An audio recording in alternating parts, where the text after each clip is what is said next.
Brittany Laughlin is living what most would say is an entrepreneurial dream. She had a job at American Express managing a $96 million budget. But something was missing, so she took to Twitter as any millennial would to research her next move. A few months later, the light bulb went off while planning the final trip to achieve her childhood goal, seeing all 7 continents by age 25. I was like, well, why am I not doing something to make this easier? Travel is something I do all the time. People always ask me for advice. There's got to be a better way. Laughlin wrote a business plan and then researched other travel startups. That's how she found Zachary Smith and his Harvard Award-winning Gtrot, short for Globetrot.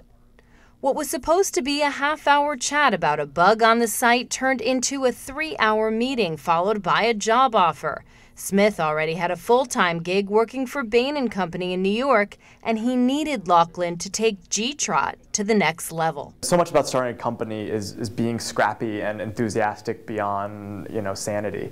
And she certainly demonstrated that early on when we met, and she said, hey, I want to sort of take this on full-time. Kind of early into our conversation, so it was clear that she had sort of the tenacity to be, a great co-founder. That was a pretty easy decision. I mean, to have someone come and say, hey, I love what you're doing, let me put all my talents and energy behind it and help is something hard to pass up. That meeting was in May 2010. In less than 6 months, the duo won $1 million in funding from Groupon backer Lightbank and moved from New York to Chicago. It was pretty crazy, especially because it was the day that Groupon turned down the $6 billion offer from Google. We got a call from Brad Keywell that said he was interested in our business and wanted to talk to us about it. And then basically by Thursday, we had term sheets on the table. So it was a very quick 3-day turnaround. Smith created Gtrot in a computer science class at Harvard and won the school's Innovation Challenge. The site was geared towards students looking to share rides to and from the airport and plan spring break trips. Gtrot started growing among other Ivy League schools, and initially the goal was to market to universities nationwide. But Smith and Laughlin quickly realized they should target a bigger demographic. What you would do is you would add in the trip that you're going on. Gtrot essentially takes what can be a string of phone and email conversations and puts it online in one spot. Type in the name of the city you're planning to visit, and Gtrot compiles a list of all the things to do, places to stay, eat and shop, and events to attend. If you're on Facebook, you can get advice and recommendations from friends. And you can see which of your friends will be there too. In October, Gtrot added relevant deals and will take a cut of that revenue along with sales of concert tickets and sporting events purchased through Gtrot. Right now, I think a lot of it gets locked up in email. People send these long emails of like, here are the restaurants you should do and here's what you should do. But we provide an easy way to keep in one spot. Gtrot users, which tend to be young and active on social media, have tripled in the past 3 months to 15,000. Laughlin says next year's goal is to have 1 million trips added to the site and to generate $1 million in revenue. One way to achieve that, partner with airlines or hotels which could bring traffic to the site.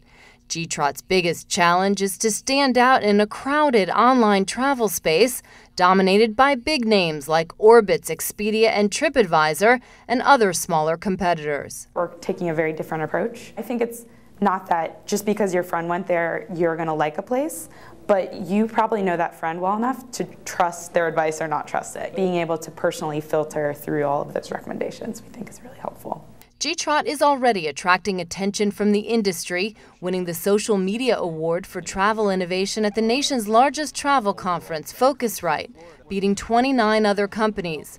Venture capitalist George Deeb, who created adventure travel site iExplore, says Gtrot is at the forefront of the next generation of travel. I think the challenge will be that they've already got, Expedia has already identified that this is a market they want to get into, and whoever can move the fastest and the quickest and differentiate and block and tackle will win that game. Gtrot is now focusing on developing its mobile site, launching early this month. The company now has 7 full-time employees, and Laughlin wants to add 5 more developers in the next 6 months. You did like a geo thing and you're like, oh, well, just feel free to... And she's learning to speak their language, enrolling in an intensive 12-week Ruby on Rails program at Code Academy.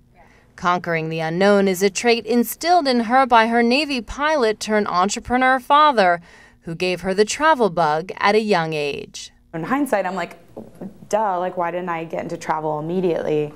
But in the time being, it just seemed like a hobby. I didn't really think that you could make a career out of it.